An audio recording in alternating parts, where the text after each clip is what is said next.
Hey guys, Station X here, and I just want to say that by the time you guys are probably watching this, it'll be 2022. This will be uploaded the very first day of 2022. So I'm hoping that everybody else that was watching this, everywhere around the world, will hopefully have a good 2022. But right now, as you can see here, we have the Hyperkin Duke Controller, the green translucent one. If you guys have been watching the channel in the past, you've known that we've done a Hyperkin Duke controller before. This is pretty much no different from the other one, so I'm probably not going to do any like super comparison to the original and doing the whole showing the middle button. This does the exact same thing, but this is just the same controller, just translucent green. It reminds me of the one that they did back in the day with the original Xbox. They did like a Master Chief console, just celebrating Halo. And since it's the 20th anniversary of Master Chief as well as, you know, Xboxes, I figured why not? Halo Infinite's out. Let's unbox this controller. It's been out around the same time as the original Hyperkin Duke, but I figured it'd be nice to unbox it. Also, as a side thing, they did do a special Hyperkin Duke controller for specifically celebrating the 20th anniversary of Halo, but the problem is that Cortana one, it's translucent purple and it's got like an actual like designs on it and stuff. That one is pretty much sold out wherever I look, and it's pretty expensive. So I'm just not gonna end up having my hands on that anytime soon. Hopefully one day we'll get that. But for the meantime, we got this. And I mean, it's a fairly nice looking controller.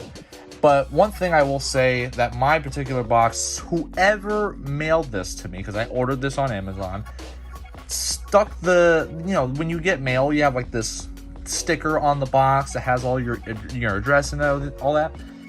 They stuck it on this box. They shipped it like this. They didn't put it in a brown box, or not even in like a little bag or whatever, which this wouldn't fit anyway. But they literally just put the sticker thing on here and just shipped it like that. As you can imagine, I was pretty pissed about it, but you know, we have to move on. I checked the thing, it's fine, but you also have like little nicks on the box and stuff like that, which really annoys me. But essentially, it's the exact same. Everything's the same. It has side profiles of the controller. The back information's practically the same. All of it is just, the only difference is that this is translucent green. But we're gonna open this up right now.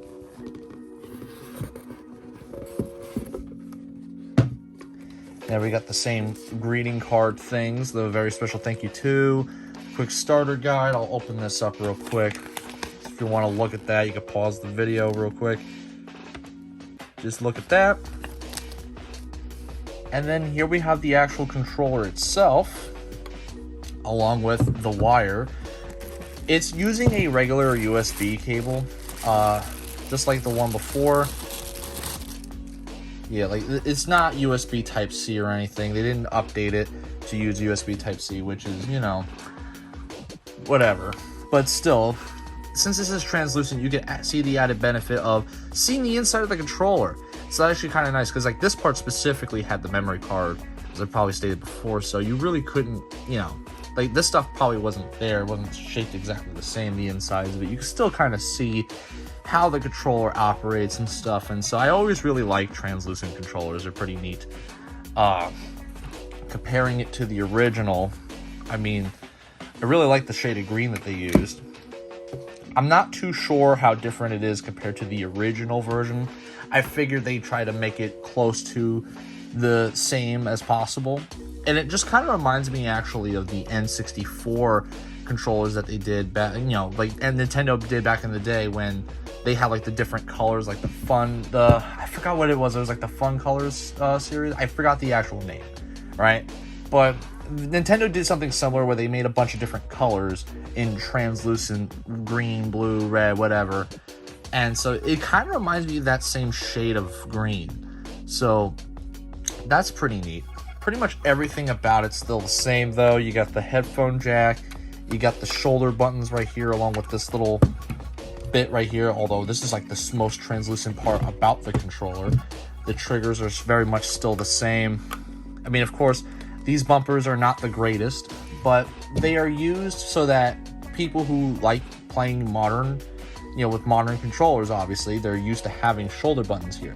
Back in the day, the original Duke controller did not have shoulder buttons. It had these two buttons right here, the black and white buttons, to substitute for that. They thought that was enough. But of course, people who play games nowadays probably aren't going to be happy about that. So they added these shoulder buttons. They do the same function. So, you know how you have controllers nowadays that have back buttons that can be assigned to anything? Just imagine these, but just exclusively to the black and white buttons. And then, of course, instead of start and select, you have the normal Xbox One or Series X now buttons right here. So yeah, and even the D-pad, like, literally everything's the same. It's literally all the same stuff. This is a button, and what this controller's gimmick is that I really like is that this whole button right here on the original controller, it was just the logo, but there's a screen on here that plays the startup sound. So I thought that was really nice. So yeah, I mean, that is pretty much it. There's really nothing else that's different about it. It's just the fact that it's translucent green. But hey, I figured it'd be nice to have the two here so that it's kind of like the complete collection now. There really wasn't too many special edition controllers for the Hyperkin, well, specifically the original Duke. So to have really the only other special edition controller here is pretty nice. Now, if only if I could get my hands on that Katana one, then I'd be complete with this. But I do want to take a second here. This is pretty much the end of the video, but I do want to take a second here to talk about recent things that happened with the channel.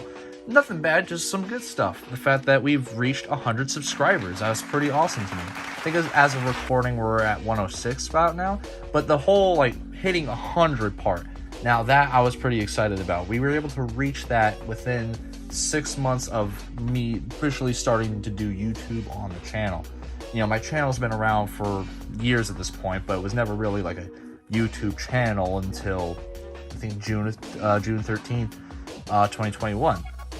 So now that we've reached the halfway point, having 100 subscribers, I'm hoping that by the end of the year, we could get, hopefully we'll have 200 by then. But hey, honestly, numbers are just numbers. I'm enjoying what I'm doing here.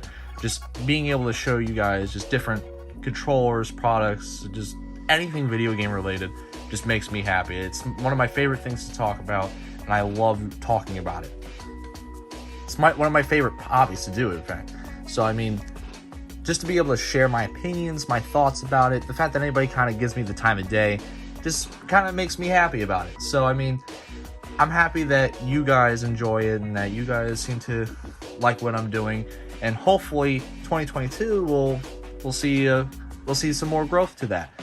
But I'm never one to really hang up on, whatever. Just whatever ends up happening in the future happens. So hopefully you guys have a great new year, and I'll see you guys later.